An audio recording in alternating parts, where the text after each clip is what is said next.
السلام عليكم ورحمة الله وبركاته.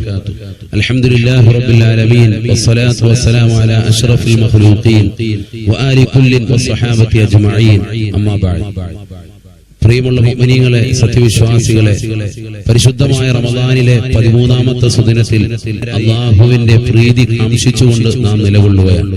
അല്ലാഹു സുബ്ഹാനഹു വ തആല അവന്റെ പൊരുത്തത്തിനായി നമ്മുടെ ദിവസങ്ങൾ കബൂൽ ചെയ്ത് അനുഗ്രഹിക്കുമാറാവട്ടെ. തറാവീഹ് അടക്കമുള്ള എല്ലാ അഅമാലുകളെയും അല്ലാഹു പൊരുത്തപ്പെട്ട അമലായി നമ്മളിൽ നിന്നും സ്വീകരിക്കുമാറാവട്ടെ. റമദാനിൽ എന്നല്ല, നമ്മുടെ ജീവിതത്തിൽ എപ്പോഴും ശ്രദ്ധിക്കേണ്ട ഒന്നാണ് കുടുംബബന്ധം ചേർക്കുക എന്നത്. പരിശുദ്ധമായ ലൈലത്തുൽ ഖദ്ർ അല്ലാഹു സുബ്ഹാനഹു വ തആല നൽകുന്നത് റമദാനിലെ അവസാനത്തെ ഒറ്റ രാവിലെ. ലൈലത്തുൽ ഖദ്റിനെ എപ്പോഴും നിങ്ങൾ പ്രതീക്ഷിക്കണേ എന്ന് പ്രവാചകൻ സല്ലല്ലാഹു അലൈഹി വസല്ലം തങ്ങൾ പഠിപ്പിക്കുകയും ചെയ്തു. ആ ലൈലത്തുൽ ഖദ്ർ കണ്ടുമുട്ടിയവരിൽ ഉൾപ്പെടണമെങ്കിൽ സ്വന്തം മാതാപിതാക്കളെ ബുദ്ധിമുട്ടിക്കാത്തവരായി കുടുംബബന്ധം ചേർക്കുന്നവരാകണം എന്നുള്ളത് നിർബന്ധ ഘടകമാണ്. അതുകൊണ്ട് വിശ്വാസികളാകുന്ന നാം ഏവരും കുടുംബബന്ധം ചേർക്കുന്നതിൽ ജാഗരൂകരാകണം. നമ്മുടെ മാതാപിതാക്കളെ, നമ്മുടെ കൂട്ടുകുടുംബാദികളെ, നമ്മുടെ ബന്ധുമിത്രാദികളെ നിർബന്ധമായും അവർക്ക് വേണ്ടുന്ന സഹായങ്ങൾ, സഹകരണങ്ങൾ ഈ റമദാനിൽ പ്രത്യേകമായി നമ്മളിൽ നിന്നുണ്ടാവണം. ഏത് നിലയ്ക്കായിരുന്നാലും സാമ്പത്തികമായി വളരെ ശോഷിച്ച അവസ്ഥ നമ്മുടെ കുടുംബത്തിലുണ്ട് എങ്കിൽ അത് മനസ്സിലാക്കി അവർക്ക് സാമ്പത്തികമായ സഹായം നൽകണം.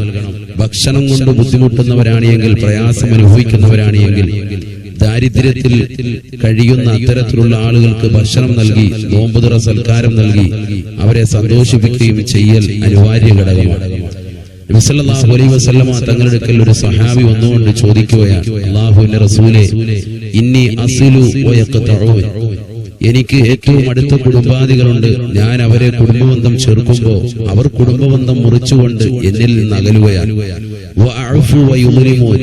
ഞാൻ അവർക്ക് അവർ എന്റെ മേൽ ചെയ്തതാകുന്ന തെറ്റുകുറ്റങ്ങൾ മാപ്പ് ചെയ്ത് പുറത്തു കൊടുക്കുമ്പോഴും അവർ എന്നോട് വീണ്ടും അക്രമം അഴിച്ചുവിടുകയാണ്. നബിയെ, ഫമാദാ അഫ്അലു യാ റസൂലല്ലാഹ്, ഞാൻ എന്താണ് ചെയ്യേണ്ടത് റസൂലേ?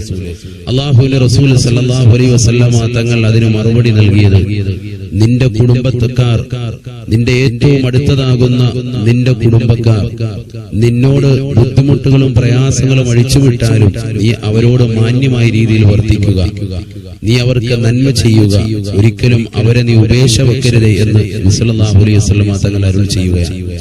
പ്രിയമുള്ള മുഅ്മിനീങ്ങളെ, നമുക്കെല്ലാവർക്കും ഉള്ളതാകുന്ന ഒരു കോംപ്ലക്സ് ഈ വിഷയത്തിലുണ്ടാകും. കാരണം ഞാൻ എന്റെ കുടുംബക്കാരോട് കുടുംബബന്ധം ചേർക്കുന്നു, അവരെന്നോട് മാന്യമായ രീതിയിൽ വർത്തിക്കുന്നില്ല. ഞാൻ അങ്ങോട്ട് നല്ല രീതിയിൽ പൊതി കെട്ടിക്കൊണ്ടാണ് പോകാറുള്ളത്, പക്ഷെ അവർ മാന്യമായ രീതിയിലുള്ള ഒരു കിറ്റ് വിതരണം എനിക്കോ എന്റെ കുടുംബത്തിനോ നൽകുന്നില്ല എന്നുള്ളതാകുന്ന ഇത്തരത്തിലുള്ള വർത്തമാനങ്ങൾ മാറ്റി നിർത്തി പരിപൂർണമായ രീതിയിൽ നാം അവരോട് സഹവസിച്ചുകൊണ്ടേയിരിക്കുക. തീർച്ചയായും അവരിൽ അള്ളാഹു മാറ്റം നൽകും. നമ്മുടെ കുടുംബജീവിതത്തിലൂടെ അള്ളാഹു വലിയ ഐശ്വര്യം നൽകും. കാരണം നബി സല്ലല്ലാഹു അലൈഹി വസല്ലം തങ്ങൾ പറഞ്ഞതായി ഹദീസിൽ കാണാം, മൻ അഹബ്ബ അൻ യുബ്സത ലഹു ഫീ റിസ്ഖിഹി വയുൻസഅ ലഹു ഫീ അഥരിഹി ഫലസിൽ റഹിമഹു. ആരെങ്കിലും ഈ ദുനിയാവിൽ ധാരാളം വർഷം ജീവിക്കണമെന്ന് ആഗ്രഹിക്കുന്നുണ്ട് എങ്കിൽ, അതോടൊപ്പം തന്നെ ജീവിക്കുന്ന കാലഘട്ടവും റിസ്ഖ് വിശാലമായി വളരെ സന്തോഷകരമായ രീതിയിൽ കഴിയണമെന്ന് ആഗ്രഹിക്കുന്നുണ്ട് എങ്കിൽ ഫൽയസിൽ റഹിമഹു, അവൻ കുടുംബബന്ധം ചേർക്കട്ടെ എന്ന് നബി സല്ലല്ലാഹു അലൈഹി വസല്ലം തങ്ങൾ അരുളിയിരിക്കുകയാണ്. അതുകൊണ്ട് തന്നെ വളരെയേറെ ശ്രദ്ധിക്കുക. നമ്മുടെ കുടുംബജീവിതം നമ്മൾ ശക്തിമത്താക്കുന്നതിലൂടെ, ശ്രദ്ധ പതിപ്പിക്കുന്നതിലൂടെ നമുക്ക് അല്ലാഹു ആയുരാരോഗ്യവും സൗഖ്യവും സമ്പത്തിലും നമ്മുടെ ഭക്ഷണത്തിലും അല്ലാഹു വിശാലം നൽകുമെന്ന് പ്രവാചക അധ്യാപനം. അല്ലാഹു അത് മുൻനിർത്തി അമൽ ചെയ്യാൻ തൗഫീഖ് നൽകി അനുഗ്രഹിക്കട്ടെ. അസ്സലാമു അലൈക്കും വറഹ്മത്തുള്ളാഹി വബറകാതുഹു.